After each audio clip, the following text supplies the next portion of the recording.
So I bought a smartwatch for $27, and I know what you're thinking.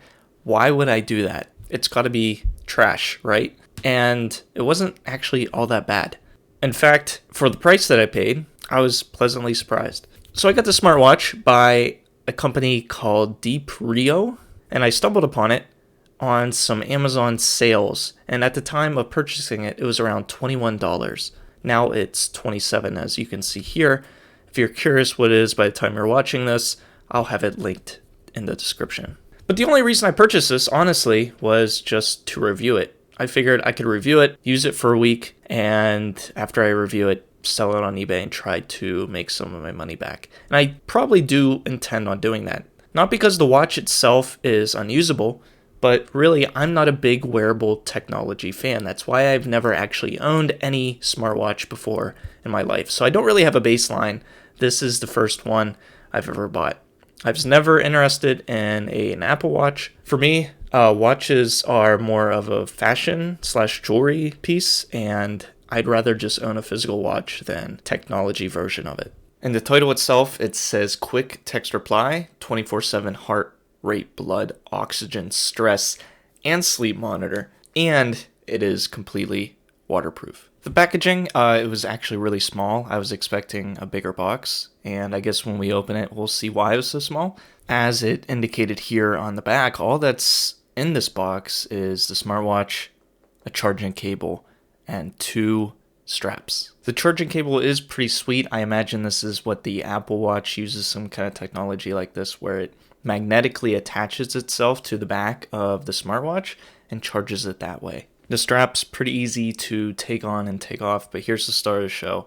The smartwatch itself didn't have any charge, so of course I had to charge it before using it. So after charging it, I turn it on to see this QR code, which if you scan with your phone, leads you to the App Store to download the required app to use this watch. The app was called Halo Fit. It had really low ratings, but something I did notice in the developers' notes, I guess, is that they did come out with more recent updates. I thought if this was truly just a dead app with bad ratings, then they probably wouldn't have released any updates lately, but that wasn't the case. I was surprised that they did. So after agreeing to some terms and conditions, which who knows what I signed off on, and selecting my region, the setup was pretty much done. Oh, and I did have to create a login, though I never really had to use this again in the future. And once it was connected, it was starting to track some measurements, just like my beats per minute. And something I noticed on the app reviews was a couple complaints saying that the watch would often disconnect from the phone, even though the phone was close. I actually wore this for a whole week, and I never noticed any disconnecting unless I was actually pretty far away from the phone. The screen quality, even though if you looked really close, you could probably see the individual pixels. However, for $27, the screen quality was actually better than I had expected. You could have it track different workouts.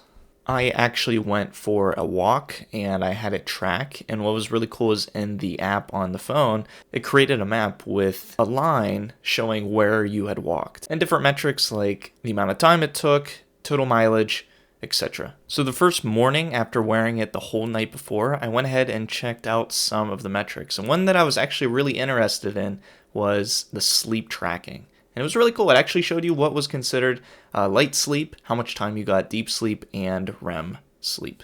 And I can assure you the sleep time and the wake up time were pretty accurate because that's when I fell asleep and woke up. One of the things I did have to get used to about this watch is just navigating it. It wasn't that intuitive, but once I kind of got a hang of it, it was just pretty much second nature. When you get different messages and notifications, they will pop up on the screen. However, it doesn't know how to handle different text like emojis. So oftentimes you'll just see question marks in the place of that emoji. Or, with an iPhone where it gives you different reactions. Something else that's pretty cool in the app is you can actually download extra faces and apply them to the watch from the app. So for me, I went with this darkness one. It downloaded it and instantly applied it to the watch. So the final verdict, is this watch unusable? I wore it for a whole week and I can honestly answer no. It pretty much does everything it advertised to do. It might not do it the best and the prettiest, but for $27, I think it delivered. And it's also waterproof fully waterproof. That's pretty cool.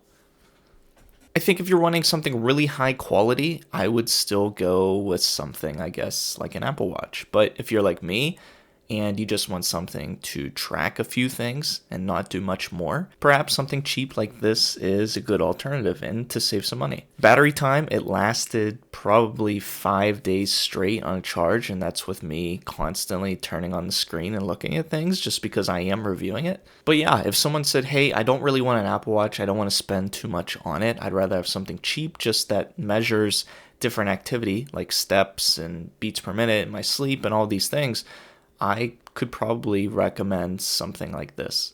And if you want to go check it out, if it's still available, I'll have it linked in the description. You can go see if it's really right for you. But hopefully you found this video useful. I personally am not going to keep it, like I said, because I don't like this kind of stuff. And maybe your argument would be if you had something really, really nice, like an Apple Watch perhaps, maybe you would like this stuff. But I don't see that happening, at least anytime soon. So for now, I'm just not going to have any smartwatch. Hopefully you found this video useful, and if nothing else, entertaining. Thanks so much for watching, really appreciate it, and I hope to see you in a future video.